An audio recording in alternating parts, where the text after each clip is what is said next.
Vincent, tes coudes. Ah, mais j'en ai assez, c'est toujours moi qu'on reproche. On parle pas la bouche pleine. Il mange comme un gros cochon. Il mange comme un gros cochon. Ça suffit. Dépêchez-vous les enfants. Papa ne va pas tarder. Bonsoir tout le monde. Bonsoir, papa. Pouf, quelle journée au boulot. Vivement la retraite. Moi, plus tard, je ne veux pas travailler. Ah oui? Et comment feras-tu pour avoir de l'argent plus tard? Pas besoin. Je ferai comme maman qui en retire toutes les semaines dans le mur qui crache de l'argent tout seul derrière la maison. Elle veut certainement parler du distributeur automatique de l'agence Beaucaire d'à côté.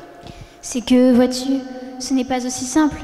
Maman a mis son argent et celui de papa dans le mur. Elle vient en prendre de temps en temps. Moi, plus tard, je vais être princesse.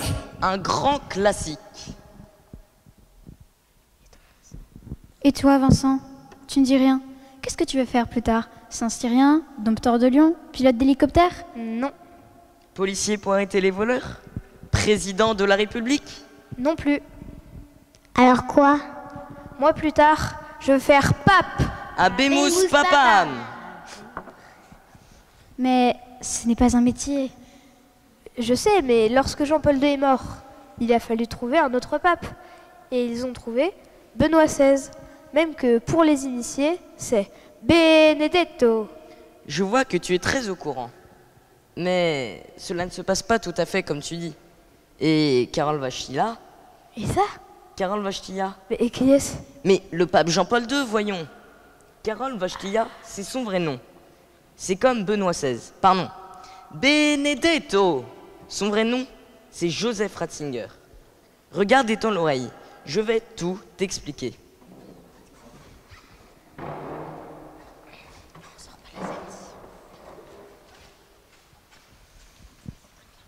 Bon, jusque-là, ce n'est pas très compliqué. Tu le reconnais, là? Bon oui, quand même. Dis papa, c'est le maillon faible ou question pour un champion? Ne fais pas trop le fiero. Et si je te montre ça? Qui est-ce? Bah, je sais pas, vu la tenue, ça doit être toi quand t'étais bébé. Eh non, c'est Jean-Paul II. Non. Et si? Et tu crois bien qu'à l'époque, personne ne se doutait qu'il allait devenir pape? Allez, assieds-toi. Ce soir, grande leçon sur Jean-Paul II. Sa vie et son œuvre. Comment il a pu survivre à l'invasion allemande et soviétique? Comment il est devenu prêtre, évêque, puis pape? Mais surtout, comment cet homme a été jusqu'au bout un témoin de l'espérance. Bonjour les enfants. Asseyez-vous. Bon, je vais vous rendre les copies de caté de la dernière fois. Un peu d'attention s'il vous plaît. Merci. Donc, Poloski, Oui, monsieur. 17 sur 20, c'est très bien. Grigel, C'est moi, monsieur. 16 sur 20, pas mal du tout. Remski, Présent, monsieur. 12 sur 20, en progrès. Oh, Wojtyla. Oui. Eh bien, Wojtyla, c'est une surprise. Pourquoi vous n'avez pas répondu aux questions? Enfin, je sais qu'elle était hors programme, mais vos camarades ont répondu. Mais vous avez 0 du coup. Tenez. Bon, eh bien, ça sera tout pour aujourd'hui.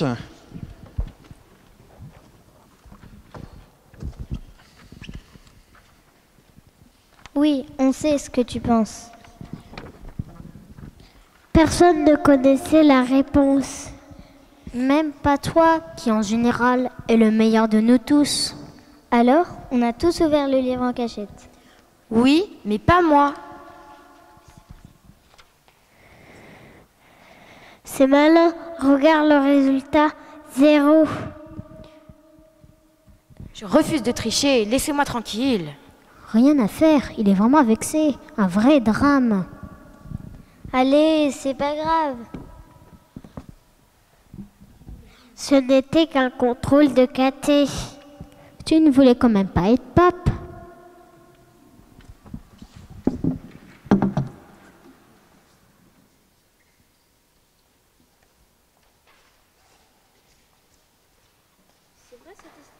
cette histoire? Véridique. C'est un de ses amis qui l'a raconté bien plus tard. Oui, mais l'histoire ne dit pas la tête de ses parents quand il a montré son bulletin. Moi, quand c'est mon cas... À cet âge, le pauvre Carole avait déjà perdu sa mère. Tu penses bien que c'est une nouvelle autrement plus difficile à supporter qu'un 0 en catéchisme. Regarde. Là, ce sont ses parents. À 9 ans, l'âge de beaucoup d'enfants ici, Carole perd sa maman. 3 ans plus tard, c'est au tour de son grand frère Edmund. Et à 21 ans, Carole n'a plus de papa. Que de morts. Tu as raison. Du coup, Carole est un jeune homme sensible, délicat et qui a déjà beaucoup souffert. Cela explique sans doute beaucoup de choses de la pensée et du tempérament de celui qui deviendra un jour le pape Jean-Paul II. Bon, allez, va te coucher maintenant, il est tard. Bien, le petit dort.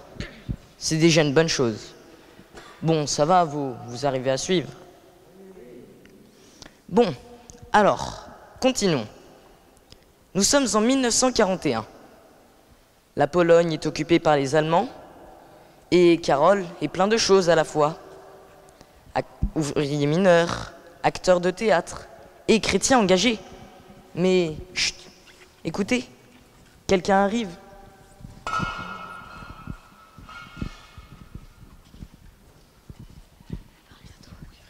Non, c'est une grosse erreur. Reviens à la raison. Tu sais, depuis le temps que j'y pense, c'est tout réfléchi. Toi, Carole, le beau parleur, toi, l'acteur, plein de talent, tu veux être curé? Mais quel sera ton public? De vieilles bigotes, des grenouilles de bénitier? Mon pauvre ami, mais réfléchis un peu. Tu aimes trop le théâtre pour choisir une telle vie. Si tu es acteur, tu t'adresseras à l'élite de la société. La salle sera remplie de personnes cultivées comme ici, qui comprendront tes mots, qui t'admireront. Je ne serai jamais acteur, je serai prêtre. Je ne reviendrai jamais sur ma décision. Pouh, tu es stupide. Tu finiras au mieux curé de campagne. Allez, je te laisse. Lève-toi et ne crains pas de marcher avec lui. Il est ton chemin de vie, la route de ta joie. Il est ton chemin de vie, la route de ta joie. Et c'est ainsi qu'en 1942, Karol Wojtyła entre au séminaire clandestin de Cracovie. Sous le nez et à la barbe des Allemands, il entame ses études pour devenir prêtre. Les temps sont durs. À l'Est, les nazis affrontent la puissante machine de guerre soviétique. Durant 3 ans, la Pologne va devoir survivre sous le joug d'un envahisseur dont la doctrine barbare est si opposée au christianisme. Mais la foi et la culture polonaise seront les meilleures armes de la résistance. En janvier 1945, l'armée rouge pénètre dans Cracovie. Les Polonais fêtent leur libération. Hélas, un régime totalitaire en chasse un autre. Les uniformes changent, la dictature reste. Après la barbarie nazie, l'athéisme soviétique. Après l'extermination ethnique, la lutte programmée contre Dieu. Pauvre peuple de Pologne, de dures années t'attendent encore. Le 1er novembre 1946, Karol est ordonné prêtre. Il est aussitôt envoyé à Rome pour y parfaire ses études de théologie. C'est son premier contact avec la ville éternelle.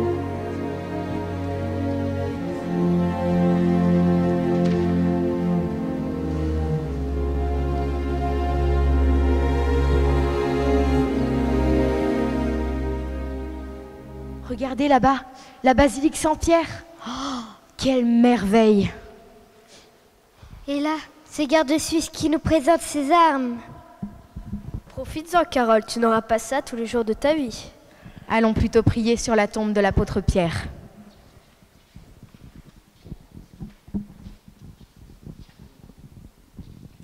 Alors ça y est, nous y sommes. Karol Wojtyła est à Rome. Tiens, tu es réveillé, toi. Mais oui, Carole, enfin, le père Wojtyła est à Rome. Mais pas comme pape, penses-tu? Il n'a que 27 ans. Oh là là, je n'y comprends plus rien. Mais si, regarde. Tu vois la fenêtre au fond, celle tout à droite? Celle qui est éclairée? Oui, eh bien, c'est la chambre du pape. Tout le monde connaît ça à Rome. Et la lumière est allumée bien tard le soir. Au moment où Karol Wojtyła étudie la théologie à Rome, le pape s'appelle Pie XII. C'est un Polonais? Ah non, c'est un Italien. Son vrai nom, c'est Eugenio Pacelli. Oh là là, j'aime pas les Italiens. Ils ont gagné contre la France en finale, et au tir au but en plus. Peut-être, peut-être. Mais tu as tort de ne pas aimer Pie XII. Ce fut un saint homme et un pape très courageux. Bon, d'accord. Et le père Karol, que fait-il? Il étudie la théologie à Rome. 2 ans après, le poète, mystique, écrivain est maintenant devenu curé. Il va donner le meilleur de lui-même et faire son noviciat de pape. Attends-toi à quelques surprises.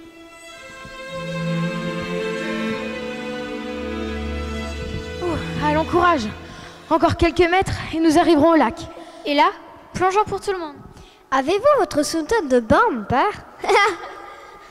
Après la baignade, je célébrerai la messe pour ceux qui veulent. Mais comment ferez-vous? Vous n'avez pas d'hôtel? Ce canoë retourné fera très bien l'affaire. Et ces pagayes accrochées en forme de croix feront un calvaire très acceptable. Voilà le lac. Magnifique. Il n'y a pas à dire, cela change des couleurs grises de l'université. Ne te plains pas trop. Nous sommes les étudiants de la seule faculté non communiste entre Berlin et Séoul. Avec le seul professeur qui accepte de partir en randonnée avec ses élèves. Vive le père Karol! Vive le père Karol! C'est curieux. Lorsque je vous parle en cours de la communion des personnes dans le mystère trinitaire, ce n'est pas le même enthousiasme. Peut-être, mais vos cours du soir sur le mariage et l'amour vrai, eux rencontrent un franc succès.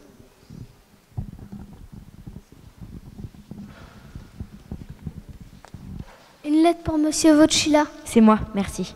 Ça y est, on nous a dénoncés pour la messe en plein air et on convoque le père au commissariat de police. Alors mon père, bonne ou mauvaise nouvelle? Un peu des deux. Le cardinal Wyszynski me demande d'urgence à Cracovie.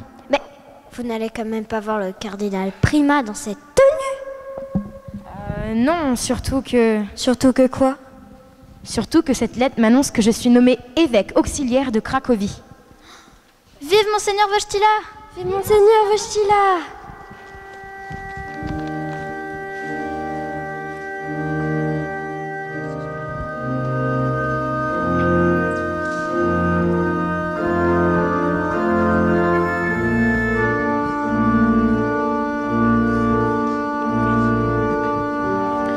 Fils bien-aimés, acceptez-vous la charge que nous ont confiée les apôtres et que nous allons vous transmettre par l'imposition des mains? Oui, j'accepte cette charge au service du peuple de Dieu.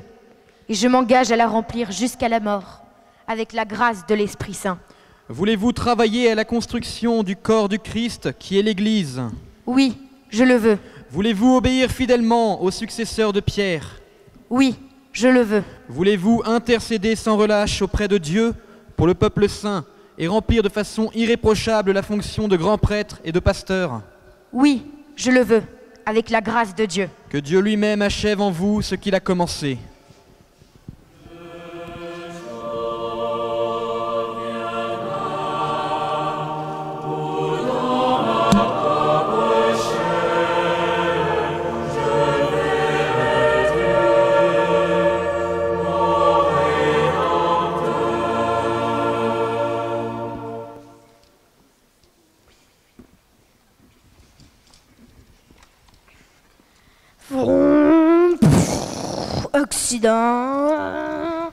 Tiens, écoute ça Vincent. C'est un livre de Jean-Paul II. Ça s'appelle « Ma vocation, don et mystère ». Ma vocation sacerdotale, c'est surtout Dieu qui la connaît. À son niveau le plus profond, toute vocation est un grand mystère, un don qui dépasse infiniment l'homme. C'est pas mal. C'est même très beau. Karol Wojtyła est évêque à 38 ans, cardinal à 47 et pape à 58. Mais il n'oubliera jamais qu'il est avant tout un prêtre qui a reçu l'appel de Dieu. Et tous ces grades qu'il reçoit si vite, ça ne lui monte pas un peu à la tête? Oh que non. C'est que, tu vois, dans l'église, L'autorité est un service, pas un pouvoir. Et ça fait quoi un évêque? Ça reste tout le temps comme ça dans son palais? Non, laisse-moi te raconter l'histoire de Noah Uta, la cité sans Dieu. Noah Uta? Oui, Monseigneur Carole a été drôlement courageux.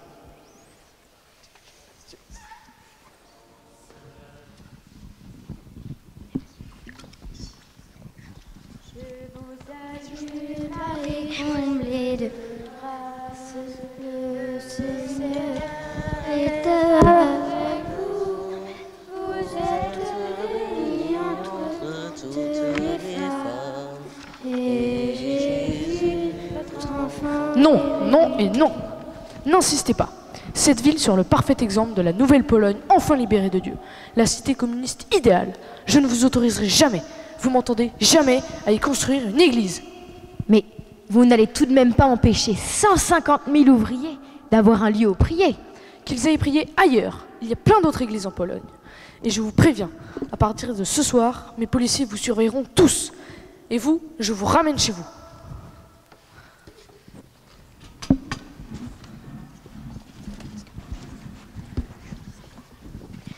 Allons, garde au courage. Je vais vous lire le petit mot que notre évêque avait prévu de nous adresser. Comme Jésus sur la croix, ne perdons pas l'espérance ni le courage. Seule la prière et l'amour peuvent vaincre le mal. Que la Vierge Marie nous protège. Amen. On n'y arrivera jamais. Ils sont à chaque fois de plus en plus nombreux. Et le chef nous demande d'enlever la croix pendant la nuit et tac, le lendemain, il y en a une autre. Allez, viens, on va faire notre rapport. Foutu boulonnet.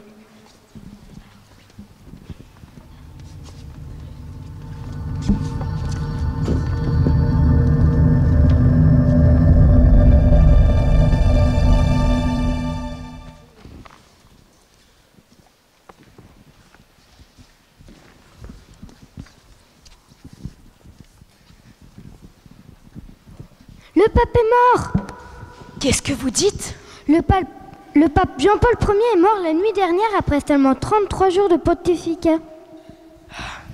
Je l'aimais vraiment bien. Savez-vous ce qu'il nous a dit le jour où nous l'avons élu? Que Dieu vous pardonne ce que vous venez de faire.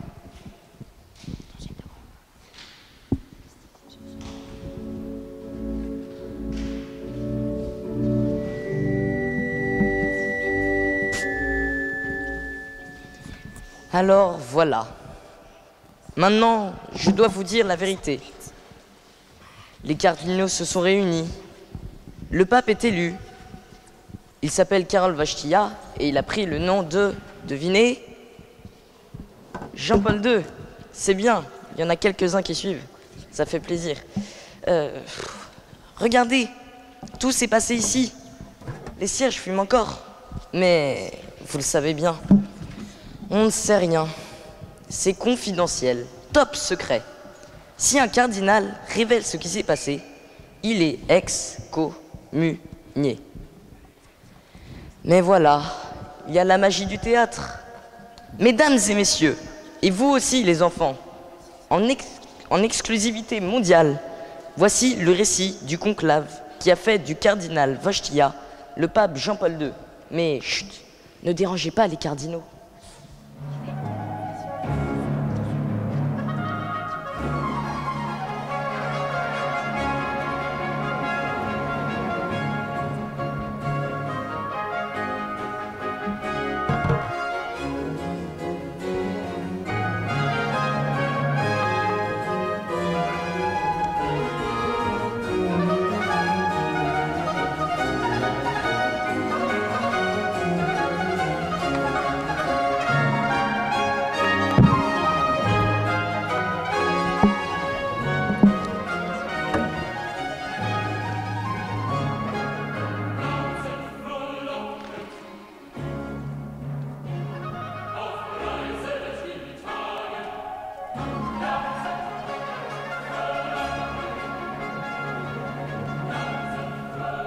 Benelli.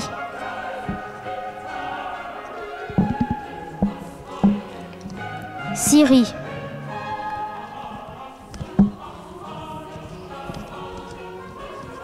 Benelli. Ouh, c'est interminable. Et toujours la même rengaine, Benelli Syrie. À croire qu'il n'y a que des Italiens. Il nous faut en sortir, voilà déjà 4 fois que nous votons. Et pourquoi pas un Polonais? Ah, c'est une mauvaise idée. Nous avons trop besoin du cardinal Wyszynski chez nous. C'est notre dernier rempart face à l'idéologie soviétique. Mais je ne pensais pas au cardinal Wyszynski, mais à vous. À moi? Mais je n'ai que 58 ans. Allons, oubliez-moi. C'est vrai, je le connais. Il est pieux, pauvre, travailleur. Il a le cœur d'un vrai pasteur et un contact très facile. Nous allons procéder à un nouveau scrutin.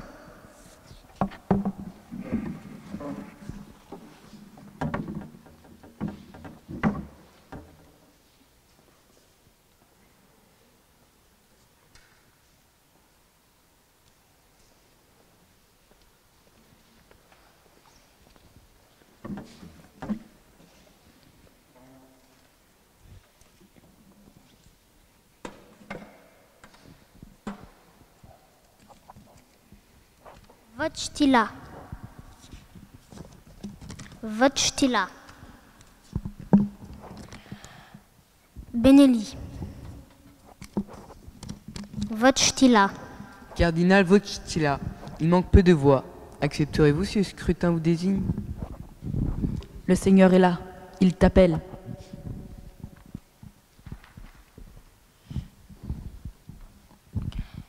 Voici les résultats du 6e scrutin. Le cardinal Wojtyla a obtenu plus de 2/3 des voix. Il est élu.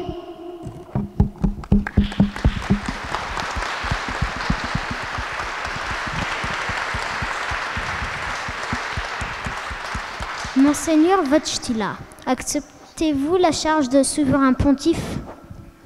Obéissant dans la foi au Christ mon Seigneur, mettant ma confiance en la mère de l'Église et du Christ, et malgré les difficultés si grandes, j'accepte. Quel nom choisissez-vous? En hommage à notre cher prédécesseur, je choisis le nom de Jean-Paul II.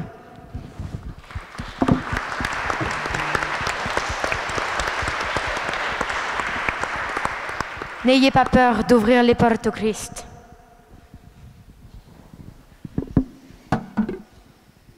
S'arrêter là. Bon, je ne sais pas pour vous, mais moi, ça me fait du bien de revoir tout ça. Allez, on continue? Après la séquence souvenir, la séquence émotion.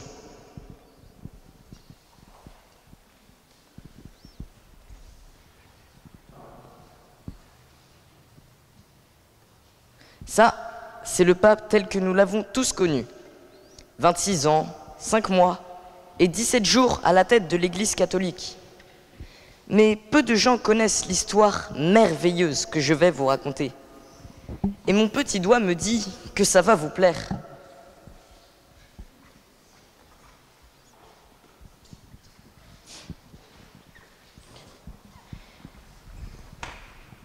Voyons, mon rendez-vous avec le pape est dans 20 minutes. J'ai le temps d'aller faire une petite prière. Viens, Saint-Esprit, m'aider et me guider pour cet entretien que je vais avoir avec le pape.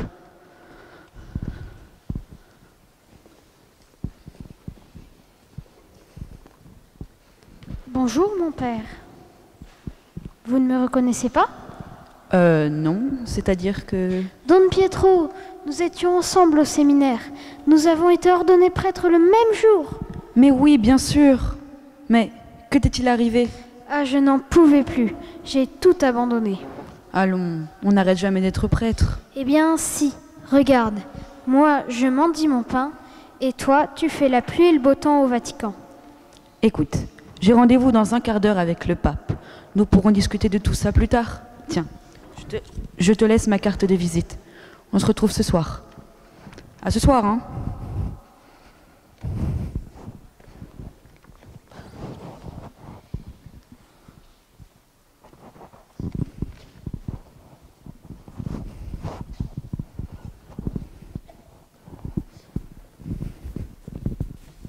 Don Pietro, comment allez-vous?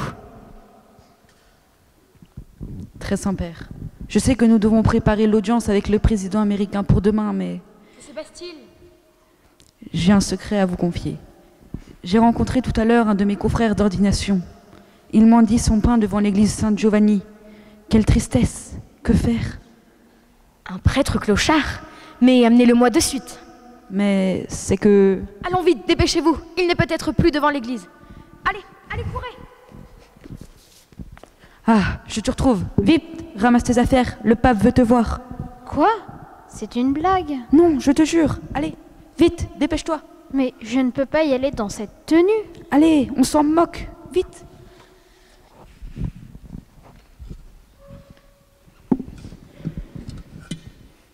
Et voilà.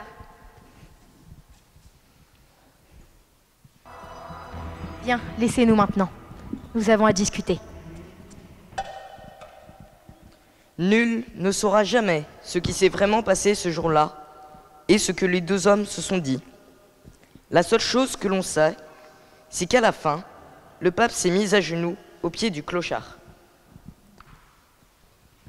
Cher ami, voulez-vous bien entendre ma confession? Mais je ne suis plus prêtre. Allons, quand on est prêtre, c'est pour toujours. Mais je suis un prêtre défroqué. Je n'ai plus le droit d'exercer mon ministère. Vous savez, je suis le pape. C'est moi qui décide ces choses-là. Allons, bénissez-moi mon père, parce que j'ai péché.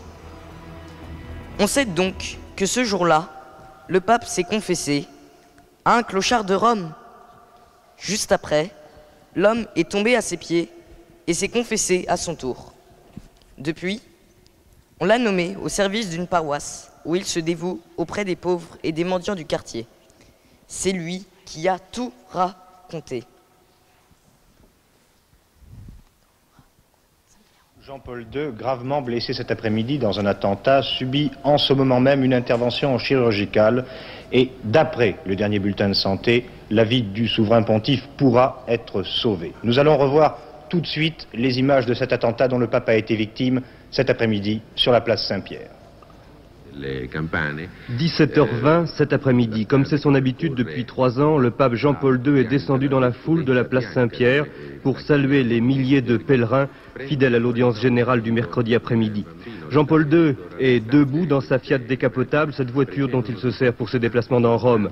Il est en ce moment précis placé sous la double protection des services de sécurité italiens et des agents officiels du Vatican. Les premiers sont armés, les autres, des gardes suisses, ne le sont pas. Image classique de gestes répétés dans 17 pays de 4 continents. Jean-Paul II embrasse les enfants, serre les mains, se laisse prendre en photo. Et puis soudain, c'est le drame. La voiture du pape démarre en trombe vers la cité du Vatican. Derrière, les carabiniers chargés de la sécurité ne peuvent que couvrir la fuite de la voiture. Regardez bien ce document. Le pape, blessé, est couché à l'arrière du véhicule. Autour de lui, son secrétaire personnel et son valet de chambre retiennent le souverain pontife.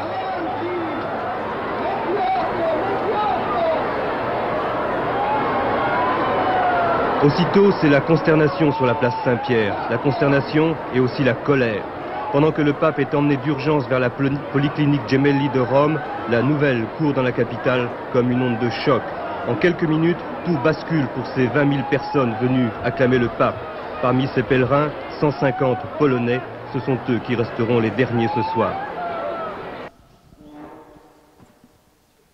Comment aurais-je pu oublier que l'événement a lieu le jour et à l'heure où depuis plus de 60 ans, on commémore à Fatima la première apparition de la mère du Christ aux petits paysans. Car vraiment ce jour-là, j'ai ressenti dans tout ce qui est arrivé cette extraordinaire protection maternelle qui s'est montrée plus forte que le projectile de mort. Je vous salue Marie comblée de grâce, le Seigneur est avec vous. Vous êtes bénie entre toutes les femmes, et Jésus, votre enfant, est béni. Sainte Marie, Mère de Dieu, priez pour nous, pauvres pécheurs, maintenant et à l'heure de la mort. Amen.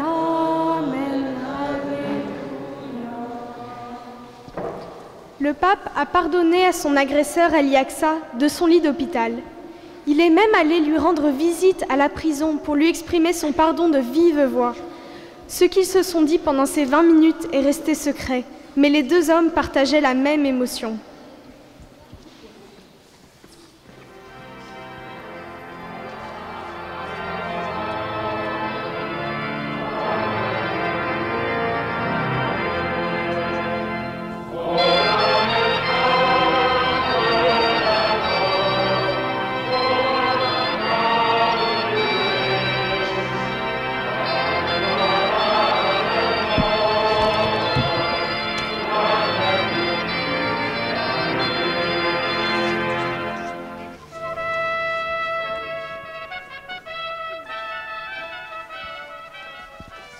Le 20 septembre 1996, le pape Jean-Paul II nous a fait l'immense joie de venir en Bretagne, au sanctuaire de Sainte-Anne-d'Auray. C'est la première fois qu'un pape vient en Bretagne et c'est un immense honneur pour les Bretons. La foule immense des pèlerins est en liesse, en attendant le pape, et pendant qu'il remonte l'allée qu'il conduit vers l'autel, la foule chante inlassablement. Pierre, tu es pierre, et sur cette pierre, je bâtirai mon église. Pierre, tu es pierre, et sur cette pierre, je bâtirai mon église. Le pape Jean-Paul II va célébrer la messe devant une foule recueillie et émue. Vivez d'espérance. Mettez votre confiance en ce Dieu qui a fait alliance avec les hommes dans la passion de son Fils Jésus. À toi, Sainte Anne, grand merci pour le soleil. Amen. L'après-midi, le pape a rendez-vous avec les familles sous un soleil de plomb et dans l'effervescence. Vive le pape, vive le pape, vive le pape, vive le pape, vive le pape, vive le pape, vive le pape. Vous êtes le sel de la terre, vous êtes la lumière du monde. La famille est un lieu d'épanouissement incomparable. Puissiez-vous, grâce au Christ et à l'amour qui vous unit, vivre dans la joie. Dans ce lieu de pèlerinage, le peuple chrétien honore Sainte Anne, mère de la Vierge Marie, et vient se mettre filialement sous sa protection. Je confie vos familles à son intercession et vous accorde de grand cœur ma bénédiction apostolique, ainsi qu'à toutes les personnes qui vous sont chères. Amen. Amen. Maman, Faustine ne voit rien. Je sais bien, mais... Mais elle aussi, elle va aller vers le pape. C'est pas juste. Venez, on va l'emmener nous-mêmes voir le pape. On la prend dans nos bras, on laisse le fauteuil. Mais... Que faites-vous, les enfants? Vous n'avez pas le droit de passer, c'est la barrière de sécurité. Mais monsieur, s'il vous plaît, on emmène juste notre petite sœur handicapée voir le pape. Mais on a reçu des ordres, personne ne doit passer au-delà de cette limite. Oui, mais notre petite sœur est handicapée, elle ne voit rien de son fauteuil. Bon, écoute, on ne peut pas leur faire ça. Ce ne sont que des enfants, laissons-les passer. Oh, merci monsieur.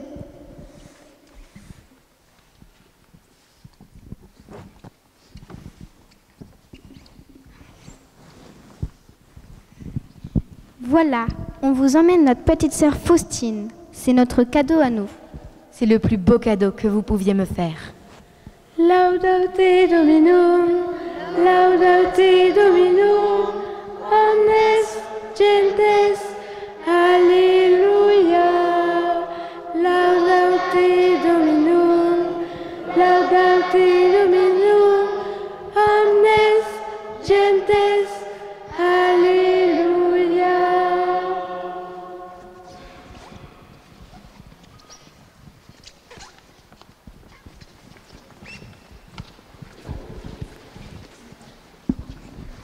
Mais c'est vrai cette histoire? Mais oui, c'est vrai. Je la tiens de la maman elle-même qui me l'a racontée. On a juste changé les noms et c'était des frères qui la portaient. Oh la chance! Eh oui. Cette visite du pape en Bretagne a apporté beaucoup de grâce et beaucoup de conversions. Eh bien oui, c'est moi. Vous ne faites pas cette tête-là. Vous croyez que moi, de là-haut, je ne pense plus du tout à vous. Mais vous, avez-vous oublié tout ce que je vous ai dit? Tu as dit que les enfants étaient les chéris du pape. Et moi, je me souviens de ce que tu as dit sur la société de consommation. Et moi du « n'ayez pas peur ». Ah ça oui, n'ayez pas peur. Vous vous en souvenez? C'est bien, c'est bien. Mais il y en a d'autres. Entrez dans l'espérance. Totus tous. Et tenez, celle-là, pour vous les Français. France, es-tu fidèle aux promesses de ton baptême?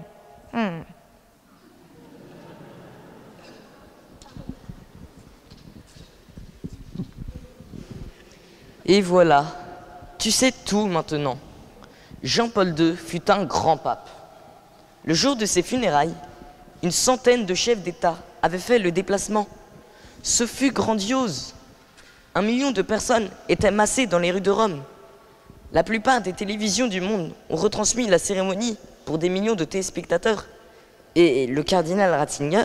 Benedetto! Mais non, pas encore. Attends. Le cardinal Ratzinger a dit ce jour-là des choses merveilleuses. Quelques jours plus tard, il devenait... Benedetto! Mais oui, c'est ça, le pape Benoît XVI. Mais sais-tu ce que la foule a fait le jour des funérailles? Elle a demandé la canonisation immédiate du pape Jean-Paul II en criant « Saint tout de suite, Santo subito ». Santo subito, Santo subito, Santo subito, Santo subito, Santo subito.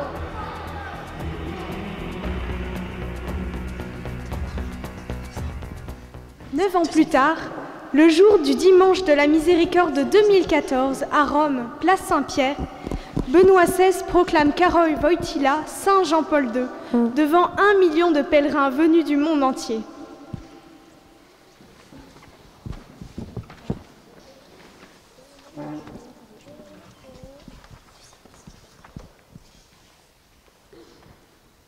Saint Jean-Paul II, merci pour les pluies de grâce que vous avez obtenues pour les familles. Je vais vous raconter une histoire vraie. Il était une fois un papa et une maman qui n'arrivaient pas à avoir d'enfants. La maman était malade. Ils priaient beaucoup pour que Dieu leur permette enfin de donner la vie. En septembre 2003, la maman a eu l'idée d'écrire une lettre à Jean-Paul II. Elle commençait ainsi. « Très Saint-Père, lorsque le 13 mai 1981, vous avez été blessé, je vous ai envoyé un dessin à l'hôpital. Aujourd'hui, c'est à notre tour de vous demander quelque chose. Nous souhaiterions plus que tout avoir un enfant. » Jean-Paul II a répondu. Il joignait une très belle image de lui en prière et il promettait de prier pour eux. 2 mois après, la maman était enceinte et je suis née. Plein de reconnaissance, les parents rendent grâce à Dieu de tout leur cœur. Mais la maman, qui est un peu désordre, perd l'image envoyée par le pape. En avril 2005, Jean-Paul II meurt. En avril 2006, la maman repense à Jean-Paul II, au grand saint qu'il était, et elle réalise qu'elle a perdu l'image. Elle cherche partout, mais ne trouve rien. Je me réveille, j'ai seulement 1 an et demi et je ne parle pas encore. Et là, à la grande surprise de ma mère, elle voit arriver une petite fille, un grand livre ouvert dans la main, et à l'intérieur se trouvait l'image envoyée par Jean-Paul II. Avec plus de 1000 livres dans la bibliothèque, et sans qu'elles aient échangé un seul mot entre elles, comment expliquer que cette image revienne? Par miracle? À vous d'en penser ce que vous voudrez. Le Seigneur fit pour nous des merveilles. Saint est son nom. Saint Jean-Paul II, priez pour nous. Regarde l'étoile, invoque Marie. Si tu la suis, tu ne crains rien. Regarde l'étoile, invoque Marie. Elle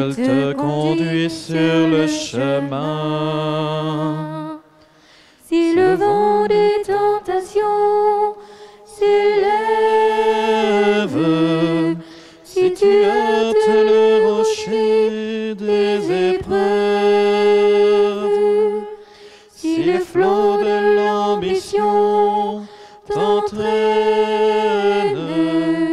si l'orage des passions se déchaîne, regarde l'étoile, invoque Marie. Si tu la suis, tu ne crains rien. Regarde l'étoile, invoque Marie. Elle te conduit sur le chemin. Dans l'angoisse et les périls, le doute, quand la nuit du désespoir te recouvre, si devant la gravité de tes fautes, la pensée du jugement te tourmente, regarde l'étoile, invoque Marie. Si tu la suis, tu ne crains rien. Regarde l'étoile, invoque Marie. Elle te conduit sur le chemin. Si ton âme est envahie de colère, jalousie et trahison te submergent, si ton cœur est englouti dans le gouffre, emporté par les courants de tristesse, regarde l'étoile, invoque Marie. Si tu la suis, tu ne crains rien. Regarde l'étoile, invoque Marie. Elle te conduit sur le chemin. Elle se lève sur la mer, elle éclaire. Son éclat et ses rayons illuminent. Sa lumière resplendit sur la terre, dans les cieux et jusqu'au fond des abîmes. Regarde l'étoile, invoque Marie. Si tu la suis, tu ne crains rien. Regarde l'étoile, invoque Marie. Elle te conduit sur le chemin. Si tu la suis, tu ne dévis pas. Si tu la pries, tu ne faiblis pas. Tu ne crains rien, elle est avec toi. Et jusqu'au port, elle te guidera.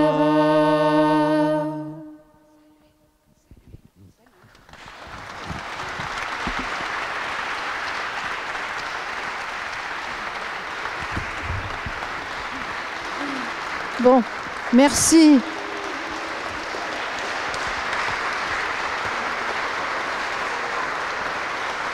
Bravo, bravo.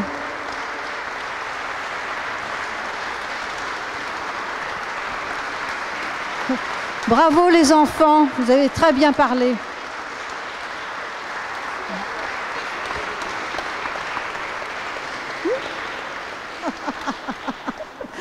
Merci les enfants, c'était magnifique.